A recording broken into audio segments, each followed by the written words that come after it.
Salmo 103, a partir do verso 6.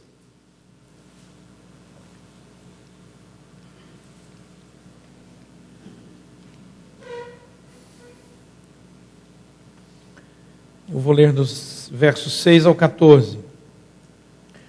O Senhor faz justiça e julga a todos os oprimidos. Manifestou os seus caminhos a Moisés e os seus feitos aos filhos de Israel. O Senhor é misericordioso e compassivo, longânimo e assaz benigno. Não repreende perpetuamente, nem conserva para sempre a sua ira. Não nos trata segundo os nossos pecados, nem nos retribui consoante as nossas iniquidades. Pois quanto o céu se alteia acima da terra, assim é grande a sua misericórdia para com os que o temem. Quanto dista o Oriente do Ocidente, assim afasta de nós as nossas transgressões. Como um pai se compadece de seus filhos, assim o Senhor se compadece dos que o temem. Pois Ele conhece a nossa estrutura e sabe que somos pó. Vamos orar? Ó Deus, fala o nosso coração pela Tua palavra e obra do Teu Santo Espírito, pois necessitamos da Tua orientação. E oramos em nome de Jesus Cristo. Amém. Podemos assentar, irmãos. Essa semana nós vamos pensar um pouco sobre a relação da justiça divina. Na semana passada iniciamos o Salmo 103 e vimos que o Salmo 103 é um salmo de gratidão. Não há pedidos no Salmo 103, apenas gratidão. O salmista está feliz e ele quer agradecer a Deus. Mas essa semana o Brasil teve um misto de sentimentos, entre alegria, tristeza, expectativa e decepção. Essa semana nós vimos a prisão dos mensaleiros, né?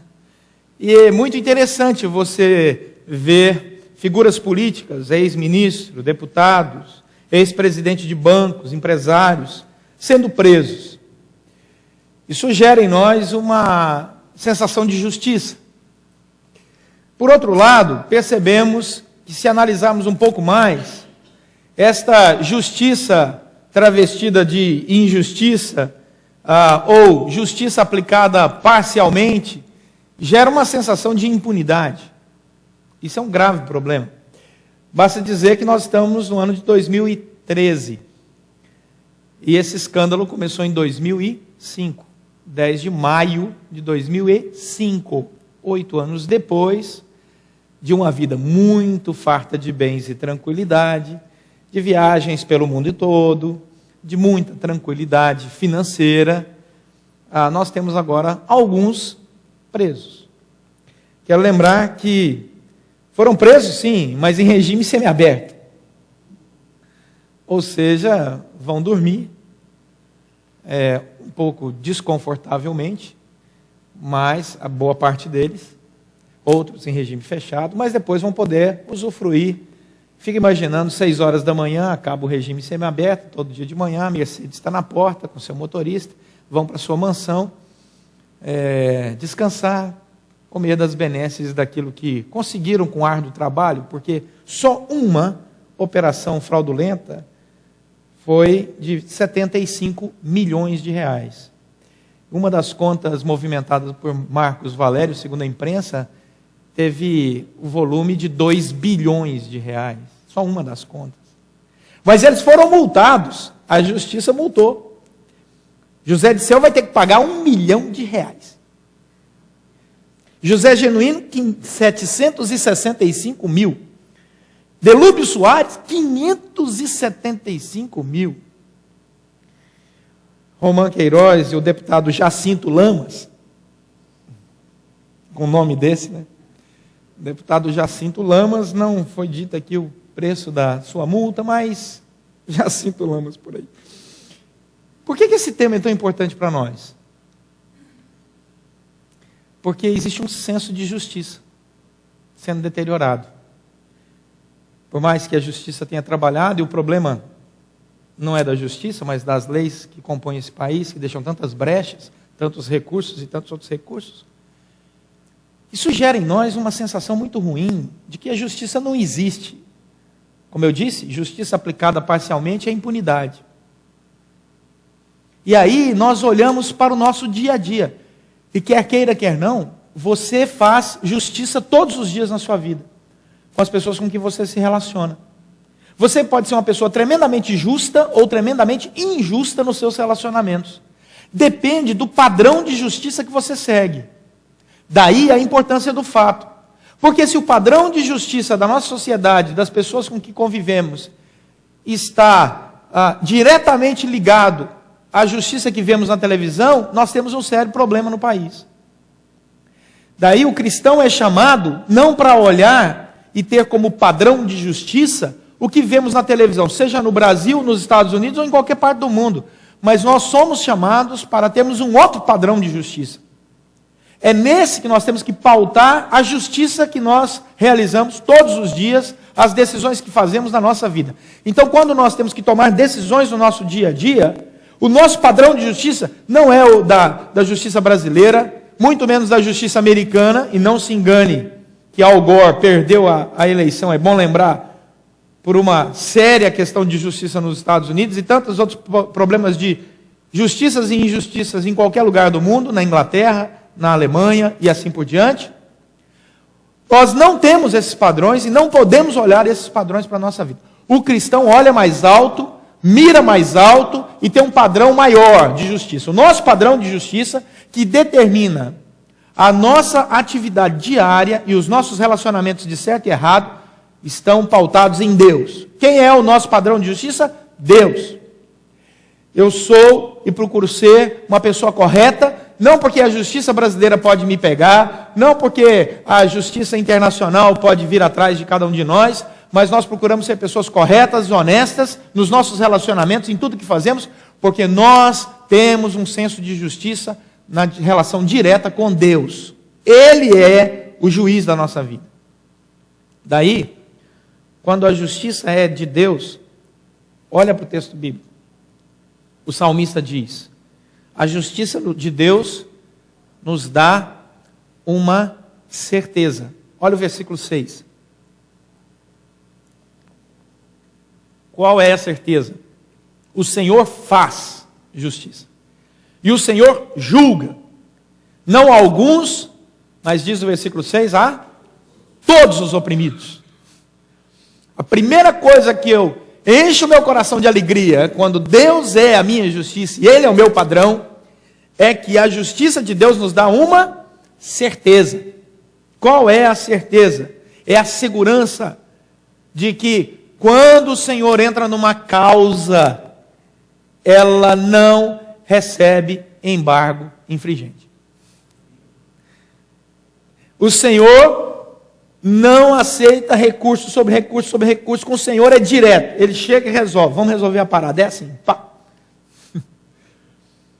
Com Deus não há meandros, caminhos escusos, brechas jurídicas. Com o Senhor não. Sim, sim, não, não. Passadiça do diabo, ponto final. Quer goste, quer não.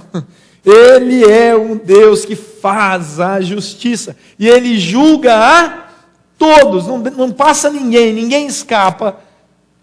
E principalmente quando fala do oprimido. Porque o oprimido, olha o que diz no final do versículo 6, o oprimido é o que mais deseja a justiça. Porque ele é oprimido. Quem não está oprimido, tudo bem. Mas quem está oprimido tem fome e sede de justiça, diz Mateus capítulo 5. E quem tem fome e sede de justiça será farto, satisfeito, com abundância, quando o Senhor revelar a sua suprema justiça. Segunda coisa é que a justiça de Deus, além de nos dar essa certeza, ela é um fato. Olha o que diz o versículo 7. Ela é um fato, porque a justiça de Deus está revelada, escrita, clara, evidente. É lei passível de pesquisa, acessível. Ela é lei compreensível. Ela não é uma lei escondida nos porões. Ela é uma lei revelada, e revelada a Moisés. Moisés escreveu os livros da lei, revelado pelo Senhor Deus. Então, quando nós olhamos a palavra de Deus, ela diz que a justiça de Deus ela é um fato, versículo 7. A justiça de Deus foi manifestada nos seus caminhos a Moisés. E diz mais, ela é um fato histórico, porque ela alcançou não apenas um indivíduo chamado Moisés, mas ela atingiu a todos os filhos de Israel. Você pode ler a história do povo de Israel. Não é justiça fictícia, mitológica, teórica, idealista. Não, ela é real, ela é factual, ela é histórica. Deus se revelou na sua justiça ao longo da história da humanidade. Você pode conhecer a lei de Deus, ela não está restrita a um grupo específico de magistrados. Você tem a lei de Deus na sua mão, é só pegar, abrir e ler. Está acessível a todo indivíduo. E como Ele é o supremo legislador e o advogado é Jesus Cristo, você tem acesso direto ao Santo Tribunal de Deus. Isso é maravilhoso. Você não precisa sair convocando, contratando ninguém a peso de ouro. Você tem liberdade, pela graça, de ter livre acesso ao juiz supremo que é Deus. Ele julga a sua causa, Ele cuida de você, Ele abre as portas, Ele recebe a sua reclamação, a sua petição. Ele encaminha de maneira direta. É maravilhoso ver uma justiça do Deus que é certa e é um fato. Revelado e histórico. A terceira característica da justiça de Deus, versículo 8, é que a justiça de Deus revela o caráter do autor dessa lei. Quando nós olhamos as leis do mundo inteiro, percebemos muitas brechas, muitos equívocos, muitas injustiças, porque foram homens que escreveram a lei. E por melhor, mais bem intencionado que os homens tenham sido ao longo da história, no mundo inteiro, eles sempre cometem seus equívocos, deixam brechas. Mas o autor da nossa lei, da justiça que é a referência para a nossa vida, é Deus. Ele é o autor dessa lei. Agora olha o que diz o versículo 8. O Senhor, o autor, Ele é. Ele não tem, Ele é. É característica do seu caráter, é atributo. Ele é misericordioso, Ele é compassivo, Ele é longânimo e Ele é assaz benigno. Ou seja, o autor da lei não é rancoroso, não é mal-humorado, não é amargurado, não é preconceituoso. O autor da nossa lei não é revoltado. O autor da nossa lei não busca interesses de grupos. O autor da nossa lei é misericordioso, compassivo, longânimo e assaz benigno. Então a lei é pura porque o autor é puro, a intenção é pura e ele é a nossa justiça. Amém?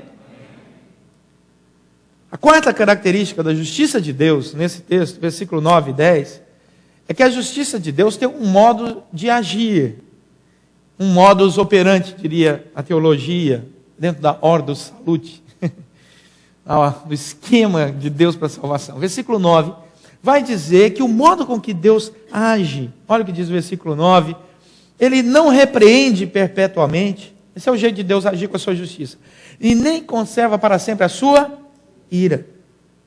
Ele estabelece os limites. A justiça de Deus tem seus limites. Ela não é exaustiva, ela não esmaga o coração, ela não gera mais ódio, ela compreende a limitação do ser humano, ela sabe da nossa natureza, ela conhece o nosso meio ambiente. Deus nos julga segundo o nosso meio ambiente, Ele sabe como nós fomos criados, Ele sabe quais são os nossos valores, a nossa inclinação ao pecado. Deus nos compreende. Ele conhece todas as nuances da nossa vida. Ele nos trata de maneira carinhosa, compassiva, misericordiosa. Ele aplica sim a sua lei, mas ela vem analisando caso por caso. Olha o que diz aí o versículo 10. Ele não nos trata segundo os nossos pecados, nem nos retribui consoante as nossas iniquidades. Porque se Deus fosse tratar conosco, nos retribuindo do nosso pecado e nos retribuindo da nossa iniquidade, meus irmãos, não tinha um de nós aqui. Mas como Ele é misericordioso, benigno, compassivo, longânimo, Ele cuida de cada um de nós. Ele guia os nossos passos. O Derek Kidner, um comentarista, ele falou uma frase muito interessante. Ele disse assim: a nossa relação com Deus aqui nesse texto é de uma família teimosa com um pai amoroso. Uma família teimosa com um pai amoroso. Esse é o jeito que Deus nos vê. Nós somos uma família teimosa e Ele é um pai amoroso. A quinta característica da justiça de Deus é que ela reconhece aquele que respeita a autoridade da lei de Deus. Diz o versículo 11. Olha que interessante. Pois quanto o céu se alteia acima da terra, assim é grande a sua misericórdia para com os que o temem. A misericórdia do Senhor sabe sobre quem ela será derramada. No Código de Disciplina da Igreja Presbiteriana do Brasil, tem uma relação entre atenuante e agravante. Quando você vai julgar uma pessoa e aplicar a disciplina espiritual no Código de Disciplina da Igreja Presbiteriana do Brasil, ela cai na linha ou de atenuante ou de agravante. Então, o que é atenuante? É a pouca experiência religiosa, não havia intenção de cometer aquele pecado. O que é agravante? É a grande experiência religiosa, é a intenção de ter cometido pecado, e aí por diante. São vários os itens, atenuantes e agravantes. Deus tem misericórdia, e aí vem o atenuante, para com aqueles que o temem. Quando ele aplica a lei, quando ele se revela, quando a lei se mostra para aquele que cometeu o pecado, a misericórdia do Senhor já tocou o coração daquele indivíduo, e aquela pessoa diz assim: Senhor, eu pequei, eu reconheço que pequei, e teme, tem santo temor e tremor da justiça de Deus, e o Senhor considera isso um atenuante. Ele trata esse coração de maneira diferente, porque se tem algo que Deus não aceita é a rebeldia. A rebeldia pode ser bonita nas ruas, poética nos cartazes, né? Pode ter até um traço histórico na humanidade, mas Deus diz assim: eu não sou teu igual, cuidado. Com Deus, rebeldia é péssimo negócio. Não pense em colocar a figura estampada de alguém chegando na presença de Deus falando: eu sou rebelde, que é fria. Deus não aceita o rebelde. É necessário quebrantar de coração para entrar na presença de Deus, clamando: Senhor, tem misericórdia de mim, que sou pecador, tem misericórdia de mim. Vocês se lembram da parábola do justo, que achava que era justo, do fariseu, que achava que podia requerer coisas para si, e daquele que só batia a mão no peito e dizia: tem misericórdia de mim, porque eu sou pecador. O Senhor diz: esse é o justificado, o outro não. A sexta característica, versículo 12, é que a justiça de Deus é restauradora. Ela reconhece aquele que respeitosamente se curva diante do Senhor, mas ela também é restauradora. João Calvino diz que a misericórdia de Deus ela tem duas frentes de ação. Ela restaura da morte o indivíduo e ela sustenta o indivíduo para que ele se mantenha sempre temeroso diante do Senhor, com santo temor e tremor, e perceba Deus restaurando a sua vida. Versículo 12 diz assim: quanto dista o Oriente do Ocidente, assim afasta de nós as nossas transgressões. Nós vivemos num mundo onde, na maioria das vezes, aquele que recebe a justiça e é colocado na cadeia, sai de lá pior do que entrou. Pode olhar as estatísticas. O criminoso brasileiro colocado na cadeia, que fica em regime fechado, ele sai pior do que entrou. Porque lá é uma universidade do crime. Ele fica revoltado. E, meus irmãos, ninguém merece passar pelo sistema penitenciário que o Brasil tem, onde coloca 200 pessoas num espaço que cabia 25, 30, às vezes 50 pessoas no máximo, e você chega lá, as pessoas estão penduradas, tem que revezar para tentar dormir, ficam com as mãos enfiadas na grade. Aquilo é desumano, aquilo não é correto, isso não é disciplinar, isso é uma coisa realmente asquerosa. E não é por falta de recursos para construir, não. É falta de interesse mesmo de fazer. Falta de interesse. Mas quando nós olhamos a palavra do Senhor, olha o que diz o versículo 12, o nosso padrão é outro. O nosso padrão é de Deus, porque Ele nos vê transgressores e Ele afasta nossas vidas da transgressão. Por quê? Porque a disciplina de Deus é restauradora. Aquele que é o objeto da disciplina de Deus começa a perceber o amor de Deus, o cuidado de Deus, o quanto o pecado fez mal para a vida dele, e ele não quer voltar mais para a vida de pecado. O apóstolo Pedro diz que se alguém que conheceu a palavra de Deus volta para a vida de pecado, é como o cão que volta para o próprio vômito.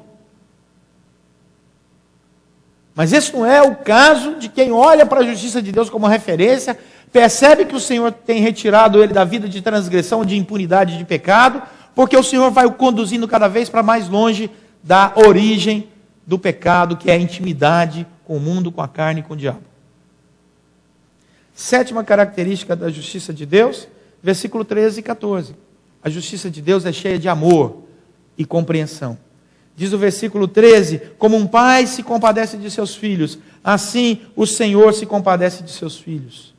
Assim o Senhor se compadece, de novo, dos que o temem, porque quem teme o Senhor é filho. Rebelde não é filho. Rebelde com a justiça de Deus não é filho. Quem tenta julgar a Deus com rebeldia, as coisas de Deus com rebeldia, se manifesta cada vez mais distante da filiação da família divina.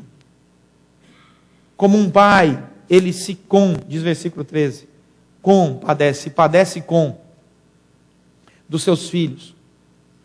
Quando o filho sofre, o pai sofre. Quando a filha sofre, os pais sofrem. Quem já teve filho aqui internado em hospital, sabe quantas vezes nós já desejamos, como eu tive, quantas vezes nós desejamos trocar de lugar com os nossos filhos. Se fosse possível, trocaríamos. Se fosse possível, trocaria. Porque padecemos com. E aí a palavra do Senhor diz que o Senhor olha para nós e a justiça de Deus não é um ato repressivo, sem amor, sem cuidado, muito pelo contrário, é um ato disciplinar do pai que ama, que quer evitar que o filho se machuque mais, que viva no lamaçal do pecado, quer resgatá-lo de lá. Ele nos conhece, diz o versículo 14, e conhece a nossa estrutura, diz o versículo 14, e Ele sabe que nós somos pó. Ele ama e compreende. Deus tem uma tremenda paciência conosco, não tem? A gente peca, acorda pecando. Isso se já não dormiu pecando, já não sonhou pecando, já acorda pecando. E aí o Senhor fala assim, vamos lá, não é possível, né?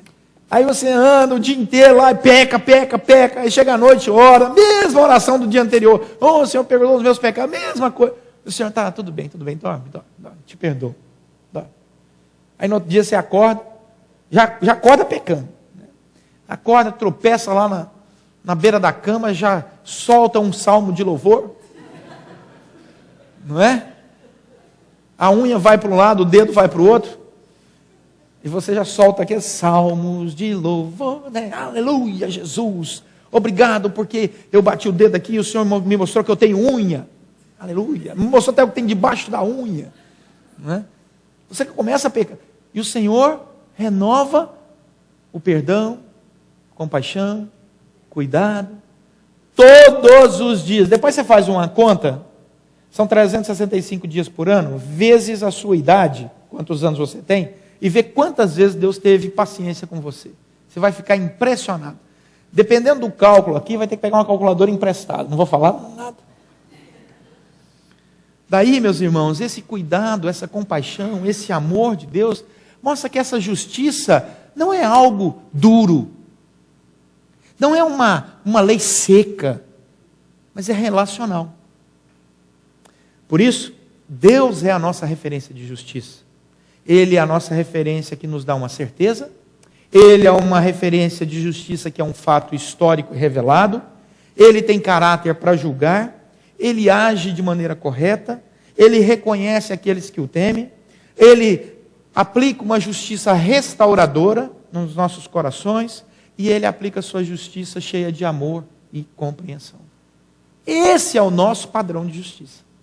E é assim que nós vamos nos relacionar com as pessoas com que vivemos.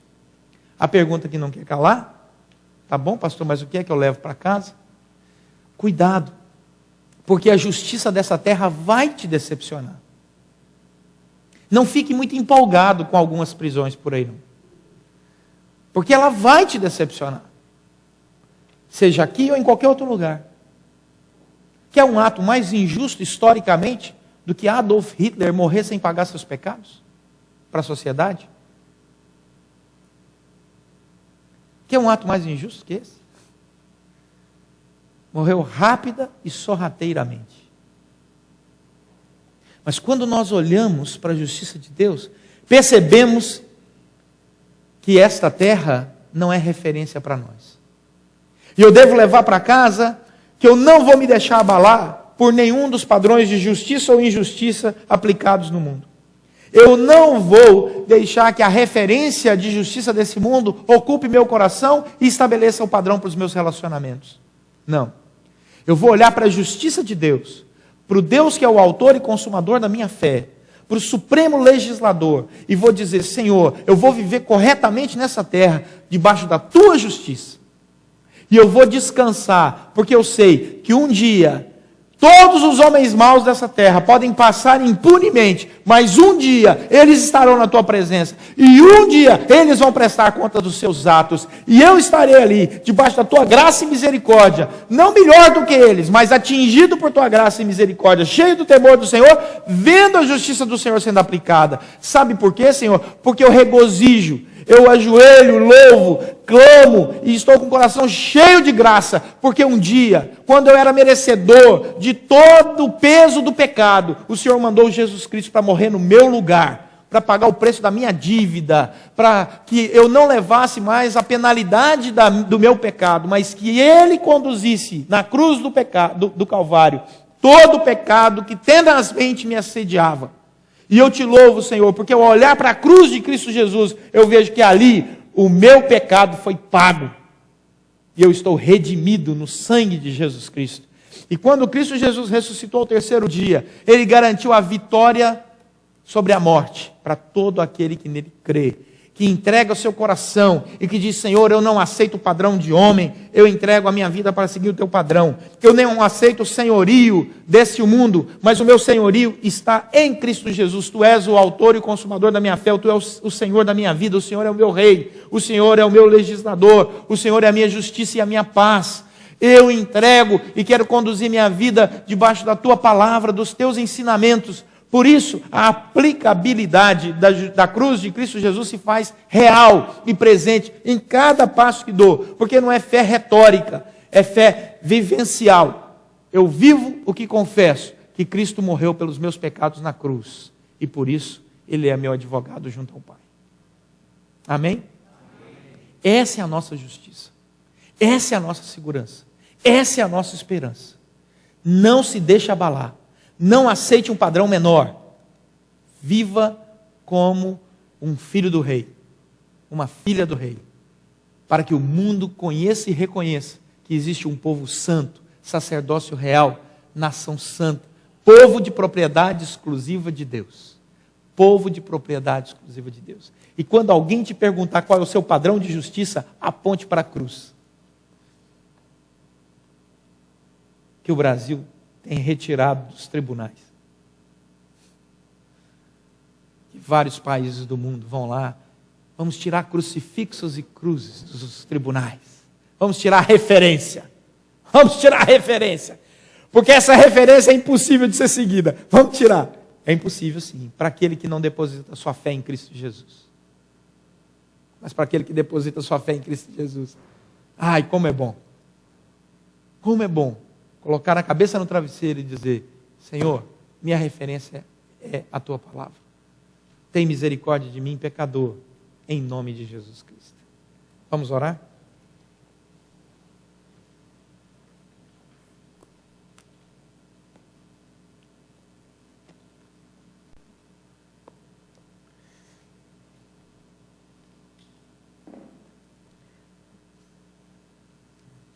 Se você tem alguma causa, se você deseja a manifestação da justiça de Deus em alguma área da sua vida, descanse, ore, tema ao Senhor, confia nele e o mais Ele fará.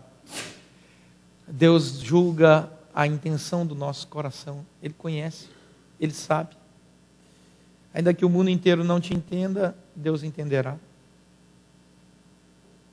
Descanse na justiça de Deus. Ele é misericordioso, compassivo, Ele é Pai. E quando você cair, e você vai cair em pecado, porque todos nós somos pecadores, a graça do Senhor te levantará. E você vai sentir a restauração do Senhor, e você vai sentir que com o passar do tempo você vai cair menos vezes, porque você está entrando no processo da santificação, sendo transformado de glória em glória. Louve ao Senhor por isso, porque hoje você é melhor do que era ontem. E não permita que o acusador coloque outra palavra no seu coração. Consagre a sua causa a Deus. Peça a Ele. Ele é justo. Ele atenderá. com a sua graça e com a sua misericórdia. Senhor, nosso Deus e Pai, muito obrigado porque o Senhor nos chamou para termos uma referência maior e melhor, perfeita. Muito obrigado, Deus, porque vivemos debaixo da Tua lei, antes de vivermos debaixo da lei de qualquer homem. Muito obrigado, Senhor, porque quando fomos achados culpados e completamente condenados ao inferno, o Senhor colocou fé no nosso coração, arrependimento, e experimentamos a conversão. E assim, ó Deus, nos distanciamos do inferno e em Cristo Jesus tomamos posse do céu. Obrigado, Senhor, porque essa é a santa expectativa no nosso coração. Essa é a esperança viva da nossa alma, que um dia reinaremos contigo, onde não haverá mais injustiça, dor, fome, morte, miséria e enfermidades. Onde os homens maus não habitarão, mas apenas teu povo resgatado pelo sangue de Cristo Jesus na cruz do Calvário. Ó Deus, nos conduza nessa vida, pelos anos que ainda temos, com alegria nos lábios, com júbilo no coração, na certeza de que tudo na nossa vida está sendo guiado por Ti, porque a Ti consagramos a nossa vida e todas as áreas dela. Obrigado, Senhor. Obrigado, Senhor. Louvado seja o Teu nome. Oramos em nome de Jesus Cristo, o nosso Senhor e Salvador.